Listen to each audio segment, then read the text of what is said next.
Hello guys, welcome to my YouTube channel. आज के इस नए वीडियो में हम फिर देखेंगे, जैसा कि देख रहे थे, heat and thermodynamics. Heat and thermodynamics उसका एक प्रॉब्लम हम लिए थे।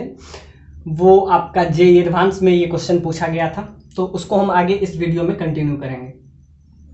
तो उसमें आपसे 2-3 पार्ट था जिसमें हम सारा का हम देख लिए थे। आइसोबेरिक, आइसोकोरिक, ये सब आइडियाबेटिक, ये सब हम देख लिए थे। अब हमको निकालना क्या था, 2 पार्ट बच गया था, उसको हम इस वीडियो में हम आगे कंटिन्यू करेंगे।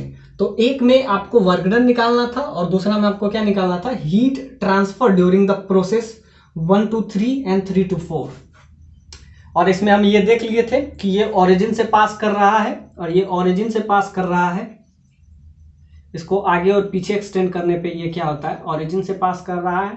तो यहाँ से हम सारा प्रोसेस का नाम लिख लिए थे, जैसा कि आपको दिया हुआ है। ये आइडियल गैस इक्वेशन है, सो पीवी बराबर एन आर टी।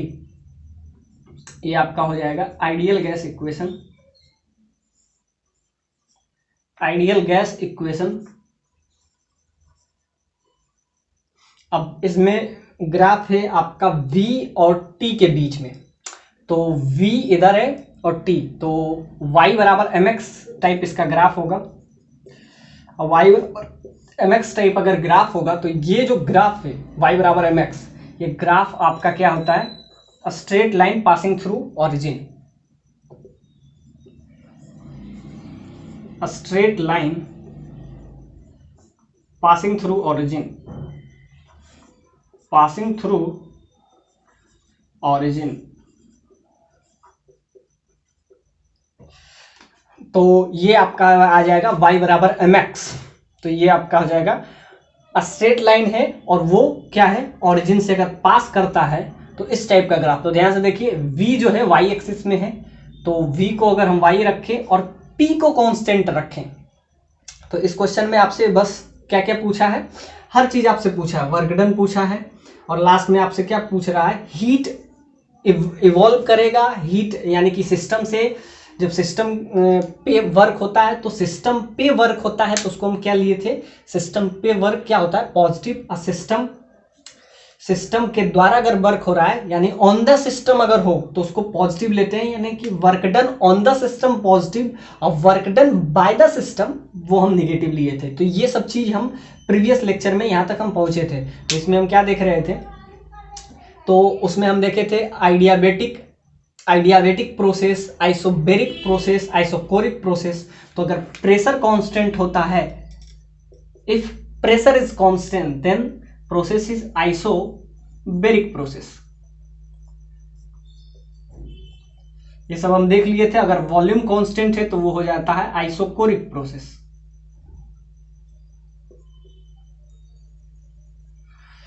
और अगर टेम्परेचर कांस्टेंट होता है तो वो कौन सा हो जाता है, आइसोथर्मल प्रोसेस। Isothermal process. और हम क्या देखे थे, और इसके बाद हम देखे थे first law of thermodynamics. First law of thermodynamics, उसमें हम देखे थे कि जब भी हम कोई एनर्जी देते हैं, when we are going to the heat energy, it converted into 2 part.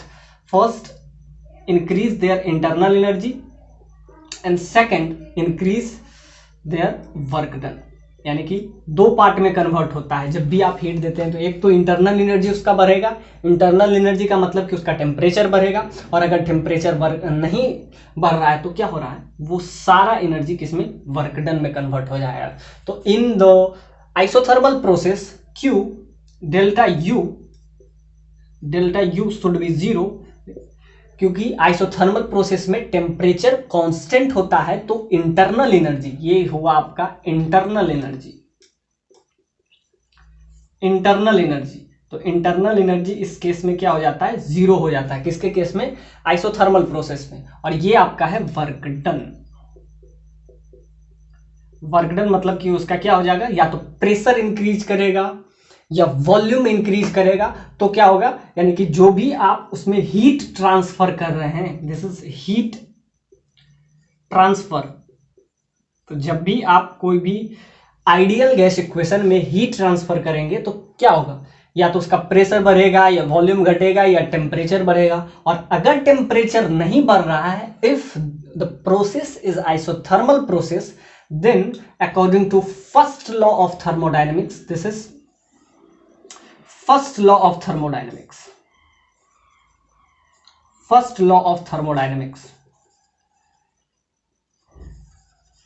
तो इसके थ्रू हम क्या कहेंगे कि अगर फर्स्ट लॉ ऑफ थर्मोडायनेमिक्स के कोई भी हीट एनर्जी आप ट्रांसफर करते हैं, तो या तो उसका इंटरनल एनर्जी बढ़ेगा यानी कि डेल्टा यू में चेंज आएगा, और अगर डेल्टा यू में चेंज नहीं आ रहा है तो उसके वर्क डन में चेंज आएगा। तो ये दो पार्ट में, यानी क्यू जो है दो पार्ट में जाता है, एक तो डेल्टा यू में और एक डेल्टा डब्ल्यू में। तो ये इसका दो पार्ट है, या तो इधर गया और या तो इधर। और आइसोथर्मल प्रोसेस में इंटरनल क्योंकि टेम्परेचर कांस्टेंट होता है तो डेल्टा यू जीरो हो गया, तो सारा क्या हो जाता है, वर्क डन में चला जाता है, या तो उसका वॉल्यूम इंक्रीज करेगा या तो प्रेशर। तो यहाँ तक हम देख लिए थे।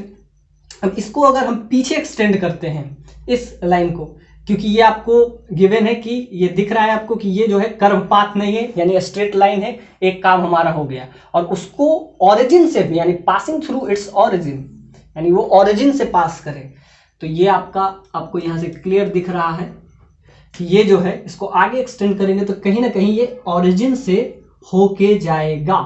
और अगर ऑरिजिन से होके जाएगा तभी ये y बराबर mx के रूप में। तो ध्यान से देखिए, इधर v है तो v यहाँ पे y का काम करेगा, v y एक्सिस में है तो ये y का काम कर रहा है, और यहाँ पे t टेम्परेचर जो कि x एक्सिस में है, n और r, और आपको गिवन है कि ये जो है मोनो एटॉमिक है, 1 मोल के लिए है। सो n बराबर 1, यानी कि 1 मोल के लिए ये सारा हम मतलब ये जो आइडियल गैस है वो 1 मोल है, और दूसरा आपको दे दिया है मोनो एटॉमिक है,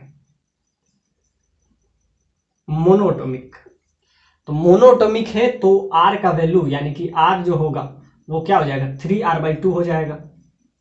तो ये आपका उसमें बताते थे कि ट्रांसलेशनल और रोटेशनल और वाइब्रेशनल इस टाइप से, तो इसमें 3 आपका आ जाता है, तो ये 3/2R हो जाता है। तो मोनोएटॉमिक है तो ये क्या हो जाएगा, ये N और R, यानी ये वाला जो कुछ भी टर्म है ये तो क्या हो जाएगा, ये कांस्टेंट हो जाएगा, ये कांस्टेंट हो जाएगा, यानी कि ये इंक्रीज नहीं कर सकता है, तो ये कांस्टेंट हो जाएगा।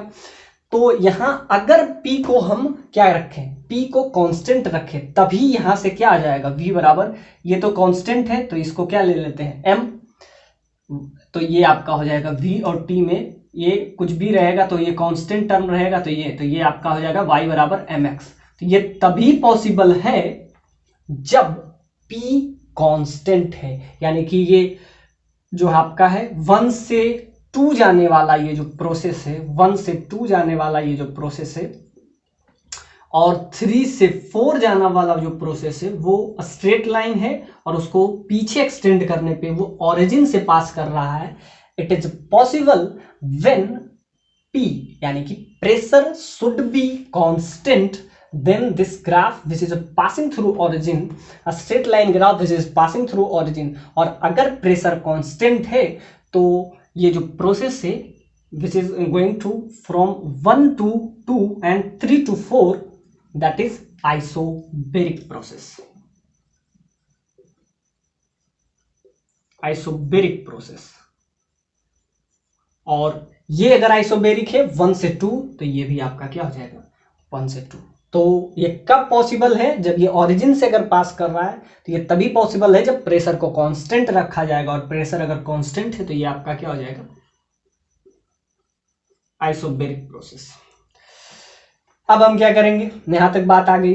अब ये वाला प्रोसेस तो आपको खुद क्लियरली दिख रहा है कि वॉल्यूम जो है कांस्टेंट है, और वॉल्यूम कांस्टेंट होता है तो वो कौन सा हो जाएगा, तो ये आपका हो जाएगा आइसोकोरिक प्रोसेस, आइसोकोरिक प्रोसेस। तो ये आपका आ गया क्या, आइसोकोरिक प्रोसेस।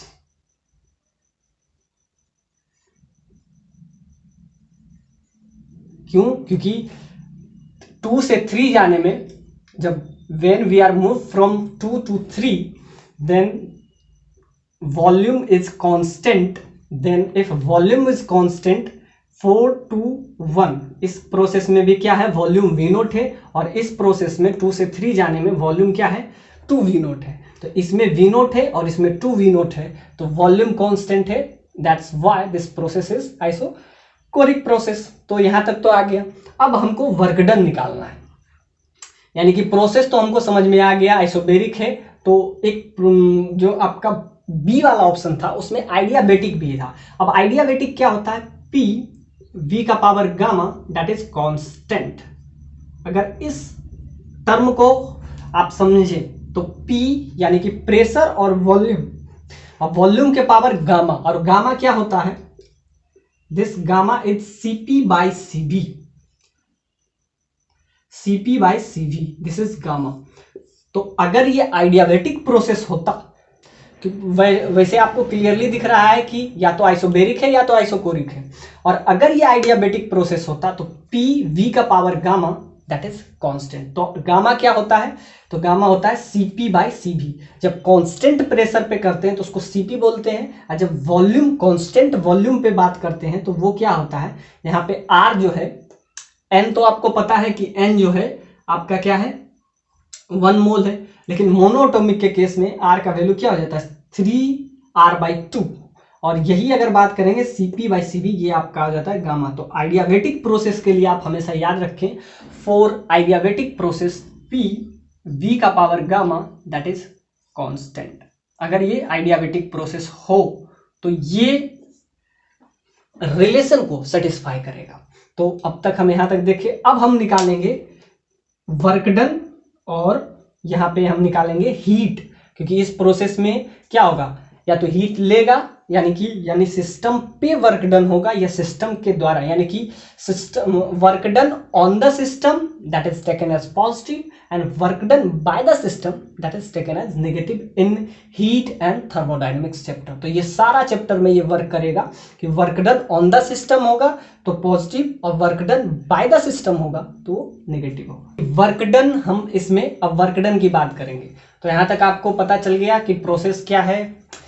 अब हम यहां पे आते हैं। एक बार हीट आपको निकालना है कांस्टेंट प्रेशर पे यानी कि CP पे, और एक बार आपको निकालना है CV पे, कांस्टेंट वॉल्यूम पे। और कौन प्रोसेस में, 1 से 2 और 3 से 4। और एक में आपको क्या निकालना है, रेशियो 1 से 2 और 3 से 4। तो दोनों का है, आप एक एक करके हम निकालेंगे। तो अब हम देखते हैं, इससे वर्क डन हम निकालते हैं। तो वर्क डन के लिए हम क्या चाहिए, आपको प्रोसेस दिया हुआ है, एक बार आइसोबेरिक प्रोसेस है और एक बार आपको क्या दिया हुआ है, आइसोकोरिक प्रोसेस। तो यहां से हम वर्क डन अगर निकालने का कोशिश करते हैं तो पीवी का ग्राफ हम बनाते हैं, और पीवी का ग्राफ हम पहले बनाते हैं प्रेशर और वॉल्यूम का। तो वॉल्यूम तो आपको क्लियरली दे दिया है। तो यहां से अगर हम देखें, इधर अगर हम प्रेशर रखें और एक्स एक्सिस पे वॉल्यूम, तो हमको निकालना है प्रेशर और वॉल्यूम का ग्राफ। वॉल्यूम तो हमको पता है, हर प्रोसेस के लिए वॉल्यूम तो हमारा फिक्स है। तो जब हम बात करते हैं, इसका हमको क्या निकालना है, पहले हम निकाल लेते हैं। एक तो डायरेक्टली है, हीट निकालने के लिए तो हम बताए थे NR∆T। तो उससे हम क्या निकाल लेंगे कि उसमें कितना हीट, मतलब हीट जो है इवॉल्व हो रहा है या हीट उसमें एब्जॉर्ब हो रहा है। तो उसके लिए तो हम ये फॉर्मूला यूज करेंगे, लेकिन हमसे इसमें क्या पूछा है, वर्क डन निकालिए। तो वर्क डन के लिए हम क्या निकालेंगे, प्रेशर और वॉल्यूम का हम ग्राफ बनाएंगे। तो ध्यान से देखिए, जब 1 से 2 प्रोसेस के लिए अगर हम बात करें तो वॉल्यूम इंक्रीज कर रहा है, वॉल्यूम V नोट से, यानी कि प्रोसेस 1 से 2 में पहले वॉल्यूम V है और वॉल्यूम क्या हो रहा है, 2V नोट। तो अगर ध्यान से देखिए, V नोट अगर V ये है तो 2V नोट ये हो जाएगा। तो ध्यान से देखिए, 1 से 2 प्रोसेस में वॉल्यूम इंक्रीज कर रहा है। तो आपको हर चीज पता है, प्रोसेस भी पता है। तो अगर हम P और V के बीच में ग्राफ बना लें, क्योंकि ग्राफ बनाना बहुत आसान है, इधर वॉल्यूम रखेंगे, इधर आपका प्रेशर रहेगा, इधर प्रेशर और इधर वॉल्यूम। तो ये आपका हो गया V नोट और ये आपका हो जाएगा 2V नोट। अगर इसमें हम बात करें तो आपका आ जाएगा वी नोट से 2 वी नोट। तो आपको पता है कि 1 से 2 प्रोसेस में इनिशियली प्रेशर क्या है, यहाँ पे वॉल्यूम आपको क्या है, ये वी नोट है। तो हर चीज पता है, तो यहाँ से अगर हम प्रेशर निकाल लें, प्रेशर और वॉल्यूम में, तो आपको प्रेशर यहाँ पे पता है। इनिशियली प्रेशर अगर निकालना है तो क्या हो जाएगा, n R T by b. तो आपको क्या पता है, टेम्परेचर पता है, क्या पता है, टी नोट। इस पॉइंट पे अगर हम देखें, 1 पॉइंट पे आपका टेम्परेचर क्या है, टी नोट। तो यहाँ पे हम रखेंगे एन का वैल्यू आपको दे दिया हुआ है 1 मोल, कि इसमें जो है बात कर रहे हैं 1 मोल की बात कर रहे हैं, तो एन का वैल्यू आपको क्या दे दिया हुआ है, 1 मोल। अब ये क्वेश्चन आसान है, प्रोसेस आपको पता चल गया है। तो अब इसको हम क्या करेंगे, यहां से प्रेशर निकाल लेंगे। और प्रेशर वॉल्यूम का ग्राफ जब बनाते हैं, जो एरिया होता है, यानी कि इनक्लोज्ड एरिया जो होता है, इनक्लोज्ड एरिया, वो क्या होता है, वो वर्क डन के बराबर होता है। इसलिए हम प्रेशर और वॉल्यूम का ग्राफ बना रहे हैं कि उसमें जो इनक्लोज्ड एरिया होगा, इनक्लोज्ड एरिया, वो जो होगा वर्क डन के बराबर हो जाएगा। तो यहां से अगर हम प्रेशर निकाल लें इस पॉइंट पे आपको दो चीज पता है, टेम्परेचर पता है और वॉल्यूम पता है। तो टेम्परेचर पता है और वॉल्यूम पता है, तो क्या आपका आ जाएगा, प्रेशर भी आ जाएगा। तो प्रेशर क्या है, एन का वैल्यू 1, आर को अभी आर ही रखेंगे। और ध्यान से देखिए ये कौन सा प्रोसेस है, तो यहाँ पे टी नोट और यहाँ पे वी नोट, तो ये आपका आ जाएगा। और आर का वैल्यू आपका क्या हो जाएगा, आर का वैल्यू, क्योंकि ये मोनोएटॉमिक गैस है, मोनोएटॉमिक गैस है, तो आर का वैल्यू आप सीपी का वैल्यू, सीबी का वैल्यू,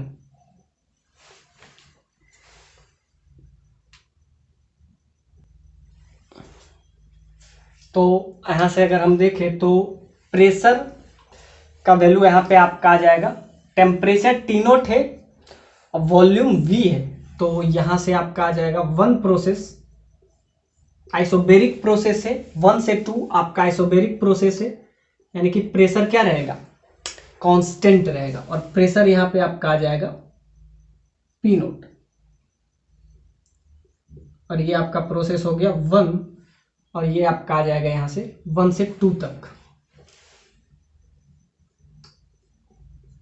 तो ये आपका आ गया 1 से लेके 2 तक। प्रेशर कांस्टेंट है और प्रेशर पी नोट है। अब 1 से 2 जाएगा तो क्या होगा, 1 से 2 जाने पे वॉल्यूम क्या हो जाएगा, 2 वी नोट। तो ये यहां पे आ गया। तो क्या हुआ, 1 से 2 आपको प्रोसेस कौन था, आइसोबेरिक प्रोसेस था, तो प्रेशर कांस्टेंट होगा और प्रेशर पी नोट था। अब ध्यान से देखिए 2 तक पहुंचा। अब 2 से 3 जाएंगे तो आइसोकोरिक प्रोसेस रहेगा, यानी कि वॉल्यूम कांस्टेंट रहेगा। और वॉल्यूम क्या है, 2 वी नोट है, यानी कि वी नोट जो है वॉल्यूम इस बार कांस्टेंट रहेगा, यानी कि ये अब कुछ ऐसा बनेगा। तो ये इसमें क्या हो जाएगा, 2 से 3, तो ये आपका 3 आ गया। तो 2 से 3 आइसोकोरिक प्रोसेस है, वॉल्यूम क्या रहेगा, 2 वी नोट ही रहेगा, वॉल्यूम कांस्टेंट है। और वॉल्यूम क्या है, वॉल्यूम 2 वी नोट है। अब यहां पे आया 2 से 3, यहां तक हम इसको रखते हैं। तो जब 2 से 3 जाएगा तो वॉल्यूम इस बार कांस्टेंट है, तो इसमें पीवी बराबर एनआरटी में आप डाल दीजिए। तो यहां से वॉल्यूम क्या है, वॉल्यूम 2 वी नोट है। तो अगर हम निकालें तो प्रेशर का वैल्यू क्या आएगा, ये तो आर ही रहेगा, ये तो कांस्टेंट है, इसमें कोई दिक्कत नहीं है, आर कांस्टेंट है। तो टी नोट और वॉल्यूम क्या है, 2 वी नोट। तो टेम्परेचर क्या हो जाएगा,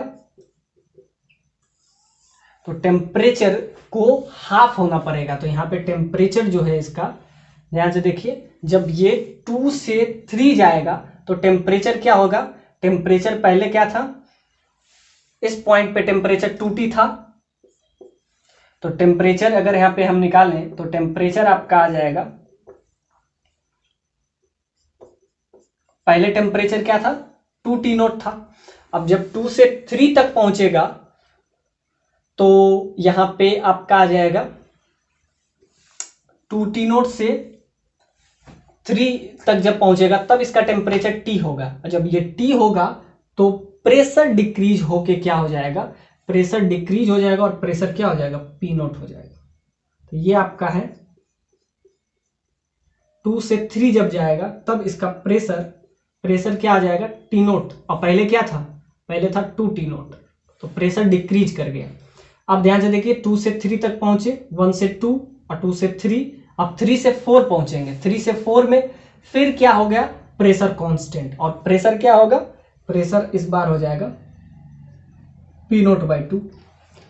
अब 3 से ये 4 जाएगा, 3 से 4 फिर आइसोबेरिक प्रोसेस आपका हो जाएगा, यानी प्रेशर कांस्टेंट, और प्रेशर क्या हो जाएगा, P नोट बाई 2 हो जाएगा। तो यहां से आपको ये भी दिख रहा है। और फिर हमको जाना है 4 से 1, तो फिर आपका हो जाएगा आइसोकोरिक, यानी कि वॉल्यूम कांस्टेंट, और वॉल्यूम क्या हो जाएगा, V नोट हो जाएगा। अब फिर टेम्परेचर इंक्रीज करेगा, तो ध्यान से देखिए T नोट बाई 2 से ये, तो ये आपका आ गया, समझिए कि पूरा 1 से 2, 2 से 3, 3 से 4, तो ये आपका आ गया PV डायग्राम, प्रेशर वॉल्यूम का आपका डायग्राम बन गया। तो यहां से हम क्या निकाल लेंगे, वर्क डन। तो जो एरिया इनक्लोज्ड होगा, एरिया इनक्लोज्ड,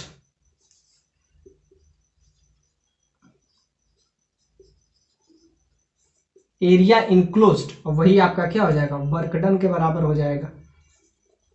तब बस इसमें क्या निकालना है, एरिया निकालना है। तो ये P नोट था, ये हाफ हो गया, ये आपका V नोट है, और ये आपका 2V नोट है।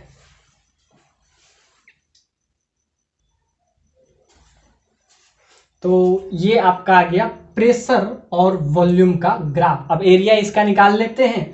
तो एरिया अगर आप इसका निकालें तो ये आपका क्या है, सिंपली स्क्वायर है, तो इसका अगर एरिया निकाल लें तो वही क्या हो जाएगा, वर्क डन, जो कि आपका डी पार्ट में पूछा है। तो अब इसका वर्क डन 2T नोट था, ये आपका T नोट है, ये 3T नोट बाई 2, तो ये आपको निकालना था। अब क्या किए हम, पहले जब हमको वर्क डन निकालना था तो PV डायग्राम बनाए, और जैसा कि आपको पता है PV बराबर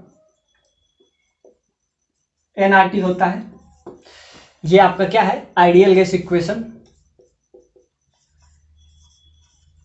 आइडियल गैस इक्वेशन। तो इसमें हम क्या किए, आपको जब भी प्रेशर निकालना हो तो यहां से हम क्या करते हैं, P प्रेशर निकालना हो, क्योंकि आपको वॉल्यूम तो पहले से ही पता था, निकालना तो आपको प्रेशर ही था, तो nRT बाय V कर देते थे। तो क्या करते थे, 1 से 2 प्रोसेस में अगर आपको जाना हो तो 1 से 2 प्रोसेस में वॉल्यूम क्या हो रहा था, V से 2V नोट हो रहा था। तो अगर वॉल्यूम बढ़ रहा है, वॉल्यूम बढ़ रहा है तो टेम्परेचर, क्योंकि प्रेशर तो कांस्टेंट है, प्रोसेस आइसोबेरिक था, तो जब 1 से 2 जा रहे हैं, when we are moving from 1 to 2, तो क्या हो रहा है, वॉल्यूम इंक्रीज कर रहा है, यानी वॉल्यूम V था और अब 2V हो रहा है, और स्टिल प्रेशर इज कांस्टेंट, यानी कि ये वाला कांस्टेंट है, क्योंकि ये कौन सा प्रोसेस है, आइसोबेरिक प्रोसेस में क्या होता है, प्रेशर कांस्टेंट होता है, यानी ये कांस्टेंट है। तो ये जब कांस्टेंट है यानी वॉल्यूम इंक्रीज कर रहा है, तो क्या होगा, ये अगर इंक्रीज कर रहा है, इफ दिस नीचे वाला पार्ट अगर इंक्रीज कर रहा है तो ऊपर वाला डिक्रीज करना चाहिए, तभी तो ओवरऑल कांस्टेंट रहेगा। तो क्या था, वॉल्यूम जो था V से 2V हो गया, तो टेम्परेचर क्या हो गया, टेम्परेचर घट गया, यानी टेम्परेचर जो पहले 1 से 2 प्रोसेस में T नोट था, तो इसमें अगर देखें तो टेम्परेचर, इस केस में अगर देखें तो 1 से 2 जाने पे टेम्परेचर पहले T नोट था, और ये आपका आ जाएगा, ये क्या हो रहा है, वॉल्यूम इंक्रीज कर रहा है, तो इसको भी तो इंक्रीज करना चाहिए, ये डिक्रीज नहीं करेंगे, ये इंक्रीज करेगा, दोनों इंक्रीज करेगा, और दोनों सेम रेट से इंक्रीज करेगा।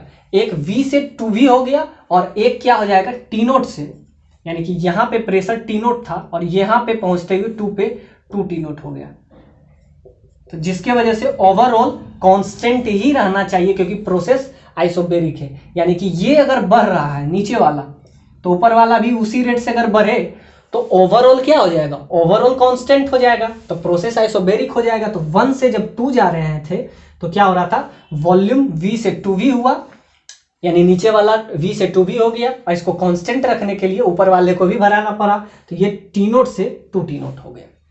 अब ध्यान से देखिए 2 तक पहुंचे, 2 से 3 जब हम मूव किए तब कौन सा प्रोसेस आ गया, आइसोकोरिक प्रोसेस, यानी इस बार वॉल्यूम कांस्टेंट है, जो कि आपको क्लियरली दिख रहा है कि वॉल्यूम 2V था तो वो 2V ही रहे, यानी कि वॉल्यूम इस बार कांस्टेंट है। तो जब वॉल्यूम कांस्टेंट है, यानी ये वाला, यानी ये V नीचे वाला पार्ट इंक्रीज नहीं कर रहा है, ये कांस्टेंट है, तो ऊपर वाला भी तो कांस्टेंट होना चाहिए। तो जब 2 से 3 आए, ये आपका फर्स्ट 2 से 3 आए, तो हमको टेम्परेचर को भी कांस्टेंट रखना पड़ा, और टेम्परेचर क्या था, अगर V था तो टेम्परेचर को भी T रखेंगे, तभी तो क्या होगा आपका, क्या था, वॉल्यूम इस बार कांस्टेंट है। और ये प्रोसेस कौन सा है, आइसोकोरिक, यानी कि इस बार वॉल्यूम, यानी कि यहाँ पे V को यहाँ पे रख देना है, तो V इधर आ जाएगा और nRT, और नीचे क्या हो जाएगा, प्रेशर।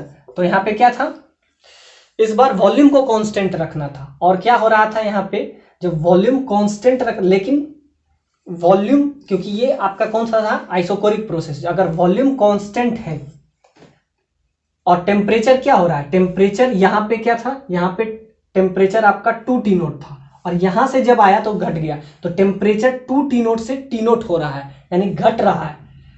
तो अगर ये नीचे वाला घट रहा है, टेम्परेचर घट रहा है, यहाँ पे क्या था 2T नोट, और यहाँ पे पहुंचते पहुंचते T नोट हो गया, तो यहाँ पे प्रेशर को भी घटाना पड़ेगा, और प्रेशर घटा तो प्रेशर पहले क्या था, P नोट था, अब वो घटा तो 2P नोट बाई 2 हो गया, यानी कि क्या था, ये आइसोकोरिक प्रोसेस है। इस बार वॉल्यूम कांस्टेंट है, PV बराबर nRT में क्या रखेंगे, nRT बाई P।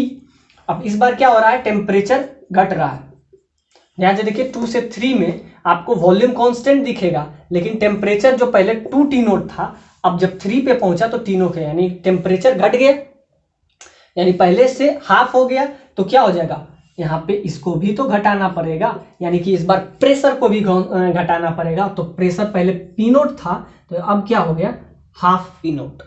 तो यहां तक बात समझ में आए, फिर वही काम किए, अब 3 से 4 गए, फिर आइसोबेरिक प्रोसेस है, यानी कि प्रेशर को कांस्टेंट रखना है, तो प्रेशर को कांस्टेंट रखना है, तो हम क्या किए, 3 से 4 फिर गए, तो प्रेशर को हमको कांस्टेंट रखना है, और ध्यान से देखिए वॉल्यूम 2V नोट से, यानी वॉल्यूम डिक्रीज कर रहा है। अब ध्यान से देखिए वॉल्यूम इस बार इंक्रीज नहीं कर रहा है, इस बार डिक्रीज कर रहा है, इस बार डिक्रीज कर रहा है। अगर वॉल्यूम डिक्रीज करे तो टेम्परेचर को भी तो डिक्रीज होना ही पड़ेगा, तभी तो प्रेशर कांस्टेंट रहेगा। तो वॉल्यूम इस बार डिक्रीज कर रहा है, यानी कि वॉल्यूम 2V नोट से क्या हो रहा है, V नोट, तो उतना से इसका क्या पड़ेगा। तो जब हम 3 से 4 जा रहे हैं, 3 से 4, V मूविंग फ्रॉम 3 to 4, तो टेम्परेचर पहले T नोट था, अब क्या घटना पड़ेगा, क्योंकि वॉल्यूम घट रहा है, तभी तो ओवरऑल कांस्टेंट होगा। वॉल्यूम अगर घट रहा है तो टेम्परेचर को भी घटना पड़ेगा, तो टेम्परेचर पहले जो T नोट था, अब क्या हो गया, T नोट बाई 2। तो इस पॉइंट पे आते आते, 3 से 4 पॉइंट पे आते आते टेम्परेचर को भी घटना पड़ेगा, और T नोट था, अब T नोट बाई 2 हो गया। अब क्या हो गया, फिर वापस से हम आगे 4 से 1, फिर आइसोकोरिक प्रोसेस हो गया, इस बार फिर वॉल्यूम को कांस्टेंट रखना पड़ेगा, और वॉल्यूम को कांस्टेंट रखेंगे, और वॉल्यूम क्या है, V नोट ही रहना चाहिए, एग्जैक्टली हम वॉल्यूम को V नोट ही रखें। तो क्या घट रहा है, तो ध्यान से देखिए वॉल्यूम इस बार क्या है, वॉल्यूम को कांस्टेंट रखना है, तो क्या रखें, तो इसमें ध्यान से देखिए टेम्परेचर तो आपका क्या हो रहा है, 2T नोट से वापस से इस पॉइंट पे पहुंचेगा, तो क्या हो जाएगा 2T नोट, यानी कि टेम्परेचर क्या हो रहा है, बढ़ रहा है। इस बार जब टेम्परेचर बढ़ रहा है, यानी कि ये वाला पार्ट टेम्परेचर बढ़ेगा, तो नीचे वाले पार्ट को भी बढ़ाना पड़ेगा, यानी प्रेशर को बढ़ाना पड़ेगा। तो प्रेशर जो P नोट बाई 2 था, उसको बढ़ा के लास्ट में हम P नोट किए, क्योंकि ओवरऑल तो हमको कांस्टेंट चाहिए। तो ये आपका PV डायग्राम बन गया, PV डायग्राम, और इसका जो एरिया इनक्लोज होता है वही आपका वर्क डन होगा। तो यहाँ से हम वर्क डन बहुत आसानी से निकाल लेंगे। तो ये बात आपको समझ में आता है कि एक बढ़ रहा है तो दूसरे को भी बढ़ाएंगे, ताकि ओवरऑल कांस्टेंट दिखना चाहिए। अब ध्यान से देखिए यहाँ पे क्या था, टेम्परेचर जो था बढ़ रहा था, जिसके वजह से हमको नीचे का प्रेशर भी आपको इंक्रीज करना पड़ गया। तो ये जो है पीवी बराबर एनआरटी का जो डायग्राम है, इसके वजह से आपको समझिए कि वी दैट इज पीवी, यहाँ से आपका आ जाएगा एन आर, ये तो कांस्टेंट रहेगा, टी बाई पी। तो यहाँ पे क्या था, हम देख रहे थे कि टेम्परेचर इसके केस में टी नोट से 2T नोट हो रहा था, यानी टेम्परेचर जो था इंक्रीज कर रहा था। और आइसोकोरिक प्रोसेस में यानी कि 3 से यहाँ 4 से 1 वापस जो जा रहे थे वो कौन सा प्रोसेस था, आइसोकोरिक, यानी वॉल्यूम कांस्टेंट होना चाहिए और टेम्परेचर इंक्रीज कर रहा था। और टेम्परेचर जो T0/2 था वो क्या हो गया, इससे डबल हो रहा था। तो यहाँ से उसको भी हम क्या करेंगे, ये T0/2 हो गया तो उसको भी इंक्रीज करना, ये इंक्रीज कर रहा है तो प्रेशर को भी इंक्रीज हमको करना पड़ेगा। और ये T0 से क्या हो गया, ये T0 से 2T नोट हो गया, और तो इसको भी उसी रेट से, ताकि ओवरऑल यानी कि ये आइसोकोरिक प्रोसेस बढ़े, यानी एक बढ़ रहा है तो दूसरे को भी बढ़ाएंगे, जिसके वजह से ओवरऑल नेट उसमें कोई चेंज नहीं है। तो ये आपका था।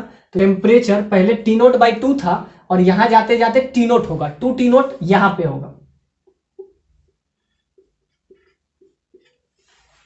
T note. तो ध्यान से देखिए, ये T0, ये T0/2 और ये T0 और ये 2T नोट। तो ये ध्यान से देखिए यहां पे क्या हो रहा था, इसके केस में टेम्परेचर इंक्रीज कर रहा था, एग्जैक्टली प्रेशर भी P0/2 से P0 पहुंच गया। तो ये आपका ओवर। अब इसमें एरिया निकालना, एरिया इनक्लोज,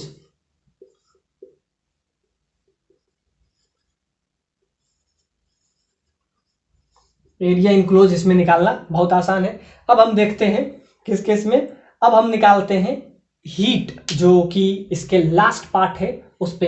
अब यहां से अगर एरिया हम निकालें तो एरिया निकल जाएगा, इस स्क्वायर का एरिया हम अगर निकालें तो क्या होगा, यहां तक पूरा एरिया निकाल देते हैं और इसको इसमें डिवाइड कर देते हैं। तो एरिया निकालना अब इस पे आसान है।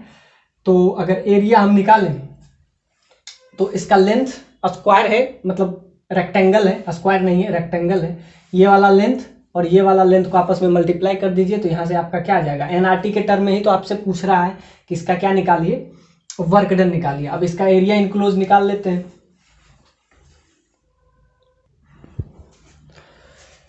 तो अगर एरिया की बात करें, इसका अगर एरिया निकालें तो ये P0 था, ये 2P नोट, तो ये आपका हो जाएगा सिर्फ P0/2।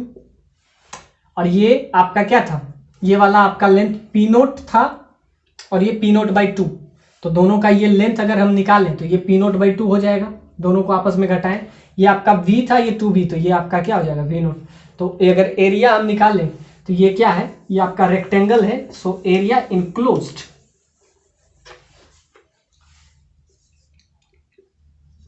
एरिया इनक्लोज्ड आपका क्या हो जाएगा कि इसका एरिया, तो ये एक लेंथ, ये आपका रेक्टेंगल दिख रहा है, तो ये आपका हो जाएगा V, ये 2V था और ये V, तो आपस में अगर सब्ट्रैक्ट करेंगे तो ये आपका आ जाएगा V0, और इसको आपस में सब्ट्रैक्ट करेंगे तो ये यहाँ पे P0/2 है और ये आपका P0 है, तो दोनों को आपस में सब्ट्रैक्ट करेंगे तो ये आपका क्या आ जाएगा, P0/2। तो अगर रेक्टेंगल का एरिया क्या होता है, A × B, तो एक आ जाएगा P0/2 और एक क्या आ गया आपका सिर्फ V0, क्योंकि 2V0 में अगर V0 सब्ट्रैक्ट करते हैं सो 2V0 - V0, तो ये इसका लेंथ हो जाएगा, तो ये आपका V0 हो जाएगा, और ये P0 है और ये P0/2 है, तो दोनों को सब्ट्रैक्ट करेंगे तो P0/2, तो ये आपका आ जाएगा P0 V0/2। और जैसा कि PV = nRT का इक्वेशन आपको दे दिया हुआ है, तो यहाँ से आपका क्या हो जाएगा, PV = nRT, n का वैल्यू 1 दिया हुआ है, n का वैल्यू आपको 1 दे दिया हुआ है, दिस इज 1, r को r रखें और ये t हो जाएगा। और इसका क्या आंसर है, P0 V0/2। तो इसको हम क्या लिख सकते हैं, यहाँ से n का वैल्यू 1 दिया हुआ है, 1 मोल के लिए है, तो RT/2, तो ये आपका आ गया आंसर, जो कि सी पार्ट में है। अब इसका लास्ट पार्ट में हम आते हैं कि आपसे क्या पूछा है कि आप बताइए कि कितना एनर्जी रिलीज हो रहा है 1 से 2 प्रोसेस में, यानी Q एट 1 से 2 प्रोसेस डिवाइडेड बाय Q 3 से 4 प्रोसेस। एक बार आप बताइए कांस्टेंट प्रेशर पे और दूसरा कांस्टेंट वॉल्यूम पे। तो 1 से 2 में जब जा रहे हैं तो कौन सा था, आइसोबेरिक प्रोसेस था, यानी कांस्टेंट Cp कांस्टेंट प्रेशर पे, और अगर 3 से 4 जा रहे हैं, एक बार 3 से 4 जाएं और एक बार हम क्या जाएं 3 से 4, ये भी आपका 2 से 3 ले लेते हैं, 2 से 3, और इन तीनों का रेशियो आपसे पूछा है कि क्या होगा। तो अगर ये कांस्टेंट प्रेशर पे हुआ तो NR डेल्टा टी हो जाएगा, अगर ये कांस्टेंट प्रेशर पे हुआ, और कांस्टेंट वॉल्यूम पे, ये दोनों पे आपसे क्वेश्चन पूछा है। तो ये जो क्वेश्चन था ये बहुत ही शानदार था, जो ये आपका क्वेश्चन है 19 में। अब इसका लास्ट पार्ट पे हम आए, तो ये आपका आ गया कि हीट ट्रांसफर के लिए, तो हीट ट्रांसफर के लिए हम सिंपली फॉर्मूला लिखेंगे Q प्रोसेस 1 से 2 जाएगा तो कांस्टेंट प्रेशर हो जाएगा, तो Q का वैल्यू हो जाएगा NR डेल्टा टी। तो N तो 1 ही होगा, और याद रखिए कांस्टेंट प्रेशर पे तो NCP कांस्टेंट प्रेशर पे, और टेम्परेचर क्या है, इनिशियली टेम्परेचर T0 है और फाइनल टेम्परेचर यानी कि डेल्टा टी का वैल्यू हो जाएगा 2T0 माइनस T0, तो ये आ जाएगा NCP T0, ये आपका आ जाएगा। और दूसरा आ जाएगा Q 2 से 3 में, अगर हम जाए 2 से 3 में, तो ये आपका हो जाएगा NR डेल्टा टी, तो NR और R इस बार हो जाएगा CV कांस्टेंट वॉल्यूम पे है, और अगर 2 से 3 जाएंगे तो यहाँ पे प्रेशर टेम्परेचर क्या था 2T0 और यहाँ पे T0, तो ये तो आपका सेम ही आ गया। तो ध्यान से देखिए यहाँ पे आपका आ जाएगा, दोनों को अगर आपस में डिवाइड कर देंगे तो ये ही आपसे इस क्वेश्चन में पूछा है। तो यहाँ पे Q प्रोसेस 1 से 2 के लिए और Q 3 से 4 प्रोसेस के लिए आपका क्या हो जाएगा, सारा चीज सेम ही आ जाएगा, N से N कैंसिल, तो यहाँ से आपका आ जाएगा Cp बाई CV, और Cp क्योंकि इसके लिए आपका क्या हो जाएगा 3R/2, तो ये आपका हो जाएगा 5R/2 कांस्टेंट प्रेशर पे, और कांस्टेंट वॉल्यूम पे हम कितना बताए थे 3R/2, तो ये आपका आ जाएगा 5:3 ratio. So option D is correct. और आपका सी, आपका कोई भी प्रोसेस के लिए आपका निकालना चाहें तो ये आपका निकल जाएगा NR delta T. So this is good problem which is asked in JEE.